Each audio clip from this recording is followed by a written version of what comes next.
귀족들도 다 놀라니라. 아멘. 한 주간 평안하셨습니까? 네. 이 시간 기도의 자리로 나온 여러분 가운데 하나님의 사랑과 축복이 늘 넘쳐나시기를 축복합니다. 바퀴가 잘 돌아가려면 어떻게 돼야 되겠습니까? 바퀴가 잘 돌아가려면 그 바퀴의 둘레가 단순히 동그랗기만 하면 잘 굴러가겠습니까? 바퀴가 잘 돌아가려면 완전히 그 바퀴가 동그란 것도 중요합니다. 그렇다고 동그랗게만 한다고 해서 그 바퀴가 잘 굴러가지는 않는다는 것 아십니까? 물론 바퀴가 동그래야 합니다. 그러나 그 바퀴의 축의 그 바퀴의 축의 중심에 있지 않으면 어떻게 될까요? 그 바퀴가 중심에서 약간이라도 비껴 나가면 얼마 동안은 굴러갈 수 있습니다. 그러나 결국 바퀴는 그 축에서 벗어나 빠지고 말기 때문에 바퀴는 제대로 굴러가지 않는다는 것입니다. 마찬가지로 우리 그리스도의 삶도 이와 같습니다. 우리가 열심히 복음을 전하고 또 열심히 성경을 공부하는 그런 열정도 있고 또 교회에서 여러 모양으로 열심히 섬기는 그런 모습도 있습니다. 그러나 그 모든 것들 가운데 내 삶의 중심이 예수님께 있지 않는다라고 하면 그 모든 것이 하나님의 뜻에 어긋나게 된다는 것입니다. 나의 삶의 중심이 항상 하나님께 맞춰져 있어야 된다는 것입니다. 교회 성경 공부를 열심히 하고 또 열심히 나가서 복음을 전도하고 교회의 이 모양 저 모양으로 섬긴다 할지라도 그것이 내 삶의 중심이 예수님께 고정되어 있지 않으면 결국 그것은 무엇이 되냐면 자기 가시로 주님의 뜻에 어긋난 길로 가게 돼 있다는 것입니다. 즉, 이 모든 것이 나의 삶의 기준과 근거가 어디에 맞춰져 있어야 되느냐 하면 예수님께 맞춰져 있어야 한다는 것입니다. 여러분의 삶이 하나님과 어떤 관계 속에 있습니까? 여러분이 하나님과의 그 관계 속에서 여러분의 삶이 이루어져 나가고 있습니까? 정말 내 삶의 중심이 하나님께 고정되어져 있습니까? 내 삶이 하나님께 고정되어져 있는 사람은 결코 그 삶에서 분노하거나 짜증내지 않습니다. 혹 우리가 육신에 속해 있기 때문에 물론 분노할 수 있습니다. 불평할 수 있습니다. 그러나 내 삶의 중심이 예수님께 고정되어져 있다라고 하면 예수님께서 우리에게 말씀하신 것처럼 항상 기뻐하고 항상 감사할 수 있습니다. 왜요? 나의 나된 것이 하나님의 사랑과 은혜로 되어진 것을 어떻게 해요? 알기 때문입니다. 지금 내가 이 순간 이렇게 서 있는 것, 내가 호흡하는 것 다 누구 때문입니까? 하나님의 은혜라는 것을 알기 때문입니다. 이렇게 고백할 수 있는 사람은 그의 삶의 중심이 예수님께 맞춰져 있기 때문입니다. 이것이 조금이라도 어긋나면요, 어떻게 될까요? 다르게 나갑니다. 불평하게 되고 원망하게 되고 다른 사람과 비교하게 된다는 것입니다. 여러분, 하나님께 우리의 삶의 중심이 맞춰져 있으면 결코 그 사람은 흔들리지 않는다는 것입니다. 하나님께서 이스라엘을 부르셨습니다. 그리고 하나님께서 그 이스라엘과 언약을 세우셨습니다. 어떤 언약이었습니까? 나는 너희 하나님이 되고 너희는 내 백성이 되리라. 그 조건이, 그 가운데 이스라엘 백성들은 하나님의 백성으로서 하나님이 주신 그 말씀을 어떻게 해요? 기억하고 그 말씀을 새기며 그 말씀을 준행해야 할만 했습니다. 그러나 이스라엘은 하나님과의 언약을 온전히 지키지 못했습니다. 그들은 끊임없이 하나님 앞에 범죄했습니다. 하나님께서는 범죄한 이스라엘을 징계하시고 또한 죄에서 돌이키도록 많은 선지자들을 보내주셨습니다. 그런데 어떠합니까? 하나님께서 그들에게 오래 참으시고 또 많은 선지자를 보내주셔서 그들이 하나님의 말씀을 깨닫게 하고 그들의 죄악에서 돌이켜 회개하고 그렇게 하나님은 원하셨지만 그들은 그들의 길을 막고 그들의 마음을 닫아버렸습니다. 그들은 돌이키지 않았습니다. 결국 하나님께서는 그들을 심판하시기 위하여 이방 나라 갈대아인 곧 오늘 바벨론을 심판의 도구로 사용하셔서 그들을 바벨론으로 포로로 잡혀가게 하셨습니다. 그리고 예루살렘 성은 황폐하게 되어졌습니다. 무너졌습니다. 결국 유다가 이방 나라에 의해서 멸망당했습니다. 예레미야 선지자는 그 부분을 끊임없이 이스라엘 백성들에게 돌이켜라 하고 그리고 바벨론에게 항복할 것을 말했지만 그들은 듣지 아니했다는 것입니다. 하나님께서는 그러나 이스라엘 예루살렘 성이 무너지고 유다 백성들이 어떻게 해요? 바벨론 포로로 잡혀갔다 할지라도 하나님은 그들을 완전히 버리지는 않으셨다는 것입니다. 심판 중에도 그들에게 하나님께서는 소망을 주셨습니다. 너희가 비록 이방 나라 바벨론으로 포로로 잡혀가지만 그 기간은 70년이었습니다. 70년 동안 그들은 이방 바벨론을 섬기는 그러한 일들을 해야만 했습니다. 예레미야 25장 11절과 12절 말씀에 보면 70년 동안 바벨론 왕을 섬기리라 나 여호와가 말하노라 70년이 마치면 내가 바벨론 왕과 그 나라와 갈대아인의 땅을 그 제약으로 인하여 벌하여 영영이 항복케 하시겠다라고 말씀하셨습니다. 하나님께서 이스라엘에 대한 징계, 그 징계의 기간은 70년이었습니다. 하나님께서 작정하신 그 징계의 기간이 70년이었습니다. 하나님께서는 바벨론 포로로 이 유다 백성들을 보냈지만 이 70년이란 이 시간이 결코 그들에게 무의미한 시간이 아니었다는 것입니다. 영적 암흑 상태로 그들을 방치하시지 아니하시고 철저하게 그 시간 동안 어떻게 해요? 회개하게 하시며 새로운 하나님의 백성으로서 어떻게 해요? 새 언약을 맺어 나가셨다는 것입니다. 이처럼 70년이라는 포로 시대에도 하나님의 구원의 역사는 계속되어진 것입니다. 우리가 이러한 사실을 주목해야 합니다. 역사는 끊임없이 흘러가고 있습니다. 그러나 그 역사의 주인은 누구십니까? 여호와 하나님이십니다. 그 하나님은 우리를 여전히 사랑하시고 여전히 우리와 함께 하시는 하나님. 그 우리와 함께 하시는 하나님은 언제나 우리 가운데 신실하신 하나님으로서 우리와 함께 하신다는 것입니다. 바로 유다가 바벨론으로 포로로 잡혀갔을 때 누구에 의해 멸망당했습니까? 바벨론 그 당시 느부갓네살 왕이었습니다. 느부갓네살은 그의 막강한 군사력을 가지고 그 주변 지역을 정복해 나갔습니다. 그리고 스스로 그 자신에 대해서 말하기를 이렇게 말합니다. 내가 능력과 건세로 이 큰 바벨론을 건설하여 나의 도성으로 삼고 이것으로 내 위엄의 영광을 나타냈다라고 말하고 있습니다. 무엇입니까? 나의 이 힘, 나의 이 능력, 나의 이 건세로 내가 이 바벨론 성을 건설했다라는 것입니다. 이것이 나의 위엄의 영광이다라고 말합니다. 느부갓네살 왕은 바로 눈에 보이는 것들을 가지고 자랑하였습니다. 그는 눈에 보이는 것, 곧 그것이 평안을, 안정을 가져온다라고 생각했습니다. 눈에 보이는 그의 군사력, 건세는 분명 많은 사람들이 두려워했습니다. 그 또한 그의 힘을 믿고 그야말로 무서워할 것이 없었습니다. 내 힘, 내 건세가 이 정도인데 내가 나의 이 막강한 군사력으로 이 주변 지역을 정복해 나갔고 많은 나라가 굴복했다. 그의 군사력은 어마어마했습니다. 정말 많은 사람이 느부갓네살 그의 힘에 어떻게 굴복되어졌고 두려워했습니다.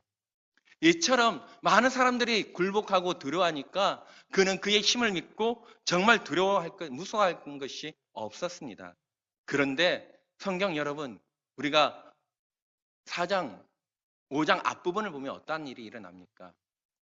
바로 그가 두려워할 것이 없었던 그 느부갓네살 왕이 두려워한 것이 있었습니다. 무엇입니까? 바로 두 번의 꿈과 풀무불 사건을 통해서 유다의 신 여호와 앞에서 그는 꼼짝하지 못했습니다. 더 나아가 어떻게 말합니까? 여호와를 참신이라고 찬양하기도 하였고 정말 그는 진심으로 어떻게 해요? 여호와 하나님을 두려워했다는 것입니다. 느부갓네살 왕은 사람들에게 쫓겨나 들짐승들과 함께 7대를 보내기도 하였고 또 하나님의 정한 기한이 되자 다시 총명해져 왕위를 되찾기도 하였습니다. 느부갓네살의 삶의 모습을 보면 그야말로 파란만장했습니다. 그의 삶을 보면서 그는 그 또한 그의 삶을 통해서 누구를 만났습니까? 누구를 인정하게 되었습니까? 여호와 하나님, 유다 백성들이 믿는 그 하나님을 어떻게 해요? 정말 너희 하나님이 참 신이다라고 인정하고 찬양하기까지 하였습니다. 그런데 이러한 모습을 그만 봤겠습니까? 아니었습니다. 그만 알고 있었던 것 아니었습니다. 느부갓네살 왕의 그 삶의 모습을 그의 주변에 있는 그의 신하들도 그리고 그의 자녀들도 어떻게 해요? 보았고 여호와 하나님에 대해서 들었을 것입니다. 그러나 그들의 들음이 하나님을 고백하는 신앙으로 이어지지 못했다는 것입니다. 바로 느부갓네살 왕이 경험했고 그는 하나님을 인정했고 하나님을 찬양했지만 그의 신하들, 그의 자녀들 변화되지 않았습니다. 저와 여러분의 신앙과 말씀이 바로 들음과 지식에만 머무는 그런 신앙이 되어서는 안 된다는 것입니다. 오늘 본문 바벨론 왕 베살살이 바벨론의 왕권을 잡은 후 어떠한 일을 벌입니까? 귀족들을 모아놓고 잔치를 벌이는 중에 너무나도 흥에 겨워서 어떤 일들을 벌입니까? 예루살렘 성전에 탈취해 온 그가 탈취해 온 것이 아니라 그의 선대 바로 느부갓네살 왕이 탈취해 온 예루살렘에서 가져온 성전의 기물을 그중에 금그릇, 은그릇을 가지고 오라고 명령하고 그 금그릇에 어떠합니까? 술을 부어 마시며 여호와 하나님을 조롱할 뿐만 아니라 그들이 믿는 신, 우상들을 어떻게 해요? 도리어 찬양하는 모습을 보였습니다. 베살살은 이러한 모습은 즉흥적으로 이루어진 행동이 아니었습니다. 그는 바로 느부갓네살 왕의 직계후손이 아니었습니다. 느부갓네살 다음 바벨론 왕은 느부갓네살 아들 에월무로닥 아벨 마르닥이라고도 말합니다. 그의 아들이 2년 동안 바벨론을 다스리다가 어떤 일이 일어나냐면 그의 매부가 곧 그의 누이의 남편이 그를 암살하고 맙니다. 그리고 그 자리에 그가 왕위에 올라 4년 동안 통치하다가 죽고 그의 왕위를 그의 아들에게 물려줍니다. 그의 아들이 왕이 됐지만 1년도 못 되어 또 어떠합니까? 바로 느부갓네살의 사위, 그 사위가 다시 그를 암살하고 왕위에 올랐습니다. 그리고 지금 이 베살살 왕은 바로 느부갓네살의 사위인 나보니도스의 아들이 베살살입니다. 그런데 실질적으로 바벨론의 왕은 지금 통치하고 있는 왕은 베살살이 아니라 바로 나보니도스가 바벨론의 왕으로 통치하고 있었습니다. 그걸 어떻게 알 수 있느냐면 그 7절 말씀을 보겠습니다. 7절 후반부에 보면 왕이 크게 소리 질러 술객과 갈대 수사와 점쟁이를 불러오게 하고 어떻게 해요? 이 글을 읽고 해석하는 자에게 어떤 일들을 합니까? 내가 자주색 옷을 입히고 금사슬을 그의 목에 걸어주리니 그를 나라의 몇 번째요? 셋째 통치자로 세우겠다라고 말하고 있습니다. 그렇다라고 하면 지금 자기가 실질적인 왕이 아니라 그는 그의 아버지가 왕이고 그는 바벨론의 두 번째 왕이었다라는 것입니다. 그러면 그 아버지는 뭐 하고 있을까요? 그의 아버지는 지금 바깥에 나가서 전쟁하고 있었습니다. 지금 바벨론의 상황은 이렇게 베살살이 1000명의 귀족들을 불러 모아 흥청망청 술을 마시고 있을 그런 상황이 아니었습니다. 바벨론은 지금 어떤 상황이었냐면 메대와 바사, 즉 메대와 페르시아에 의해서 그들이 그동안 차지했던 그 땅들을 어떻게 해요? 야금야금 빼앗기고 있었습니다. 바로 메대와 바사, 그 페르시아가 바벨론 땅을 거의 다 점령하고 심지어 이 바벨론 도성을 포위하고 있었습니다. 그 포위한 기간이 2년이나 되었다는 것이거든요. 그런데도 베살살은 어떻게 말하고 있습니까? 그것을 인지하지 못하고 귀족 1000명과 더불어 술파티를 하고 있다는 것입니다. 그야말로 바벨론은 지금 풍전등화 그 상태에 있었습니다. 느부갓네살이 죽은 후 7년 동안 4번의 왕이 바뀌는 이렇게 치열한 권력 다툼과 암살이 있었지만 여러분 놀라운 것은 다니엘이 변함없이 그 가운데 그들에게 지혜의 사람으로 서 있었다는 사실입니다. 왕권이 바뀌었고 그런 가운데서도 다니엘은 여전히 바벨론의 지혜자로서 그 왕들에게 조언을 해주는 지혜를 주는 사람으로 존재하고 있었다는 것입니다. 어떻게 이것이 가능할 수 있었겠습니까? 다니엘은 어떤 사람이나 환경에 휘둘리지 않고 바로 그 중심을 누구에게 맞췄느냐 하면 하나님께 두었기 때문입니다. 마찬가지라는 것입니다. 저와 여러분 우리 모두도 우리의 중심이 항상 누구를 바라볼 수 있어야 합니까? 하나님을 바라보고 우리의 중심이 하나님께 고정되어져야 한다는 것입니다. 이처럼 베살살은 바로 이 나보니도스의 아들로서 바벨론 왕으로서 정통성이 없었습니다. 그렇게 정통성이 떨어지는 사람이었기 때문에 그리고 심지어 그의 아버지가 아직 살아있어서 정식 왕으로 되지 않은 그런 상태이다 보니까 어떤 마음이 들었느냐 하면 왜 이렇게 1000명의 귀족들을 불러 술파티를 하게 된 이유는 이것이었습니다. 자기를 가시하기 위해서였습니다. 내가 느부갓네살 왕보다 더 대단한 그런 존재라는 것을 어떻게 해요? 보여주고 싶었습니다. 지금 바벨론 도성은 페르시아에게 포위되어져 있는 그 상황 속에서도 그가 이렇게 할 수 있었던 것, 바벨론은 영원하다. 지금 이 상황은 별거 아니다 라는 그러한 착각 속에 있었기 때문입니다. 느부갓네살에 비교하여 그보다 더 낫다는 것을 보여주고자 한 것, 왜 이것이었을까요?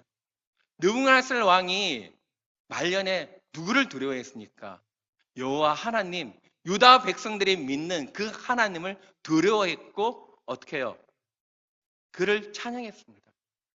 천하를 호령했던 느부갓네살 왕이 별거 아닌 우리 가운데 포로 잡혀온 유다 백성들이 믿는 여호와 하나님, 그 하나님이 믿는 그 성전은 무너졌고 그 성전의 기물은 바로 우리 가운데 있는데 그 하나님 별거 아니야.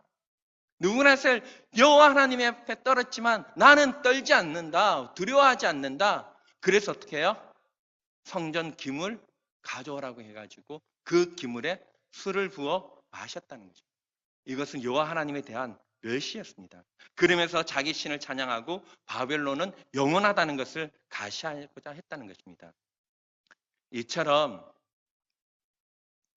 벨살살은 자기가 직면한 그 상황을 깨닫지 못했습니다. 분별하지 못했습니다. 왜 그럴까요? 그 가운데는 하나님이 없었을 뿐만 아니라 그 가운데는 무엇이 있었습니까? 자기 자만이 가득했기 때문입니다.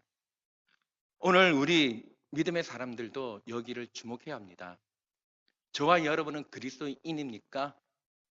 그리스도인이라고 하면 빌립보서 1장 27절 말씀에 이렇게 말씀하고 있습니다. 오직 너희는 그리스도 복음에 합당하게 생활하라. 그리스도의 복음에 합당하게 생활한다는 것, 그것이 무엇입니까? 내 삶이 예수님께 고정되어져야 한다는 것입니다. 내 삶의 중심이 하나님이 되어져야 한다는 것입니다. 다른 무엇이 아니라 오직 나이가 누구를 주목하고 누구를 위해? 하나님의 위해 하나님께 고정되고 하나님의 나라와 의를 드러내야 한다는 것입니다. 그리고 또한 내가 하나님의 백성으로서 내 삶에 대한 적어도 도덕적이고 윤리적인 책임이 있는 삶을 살아야 한다는 것입니다. 오직 너희는 그리스도 복음에 합당하게 생활하라. 바로 내가 그리스도인으로서 내 삶의 중심이 하나님께 고정되어져 있고 하나님만을 바라보고 있고 그리고 내 삶에 적어도 도덕적이고 윤리적인 그런 책임을 내가 감당하고 있는가 살펴봐야 합니다. 왜 그럴까요?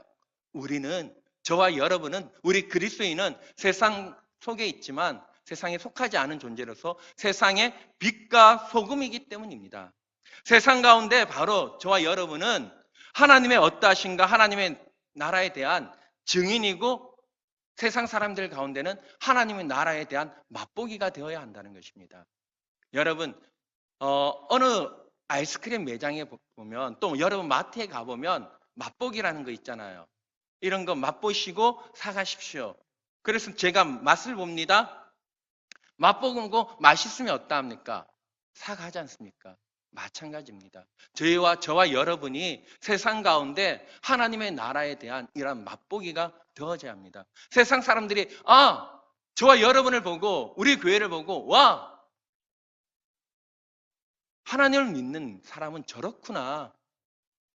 그것을 통해서 하나님의 살아계심을, 하나님의 어떠하심을 어떻게 해요? 보여줘야 한다는 것입니다.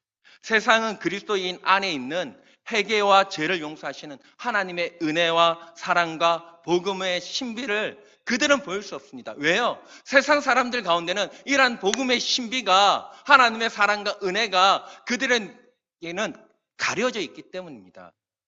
그들이 보는 것은 무엇이겠습니까? 세상 가운데 있는 저와 여러분을 본다는 것입니다. 그래서 그리스도인이 세상 속에서 얼마나 우리가 정직하게 살아야 하는가, 얼마나 바르게 살아야 하는가, 여기에 중요하다는 것입니다. 도덕적인 삶, 저가 도덕과 윤리, 도덕주의자, 윤리주의자가 되자고 말하는 것이 아니라는 것입니다. 무엇입니까? 내가 하나님 나라의 증인으로서 또 하나님 나라의 하나님에 대한 맛보기로서 살려면 적어도 어떻게 해요? 세상 가운데 세상 사람들과 다른 그런 도덕성을 가지고 윤리적인 모습으로 그들에게 어떻게 해요? 보여줘야 한다는 것입니다. 그런 점에서 우리 그리스도인은 세상 가운데서 예수님을 나타내는 태그, 무엇입니까? 꼬리표가 돼야 한다는 것입니다. 바로 그런 저와 여러분이 되시기를 축복합니다. 우리 다 같이 고백의 찬양 드리겠습니다. 찬송가 425장입니다.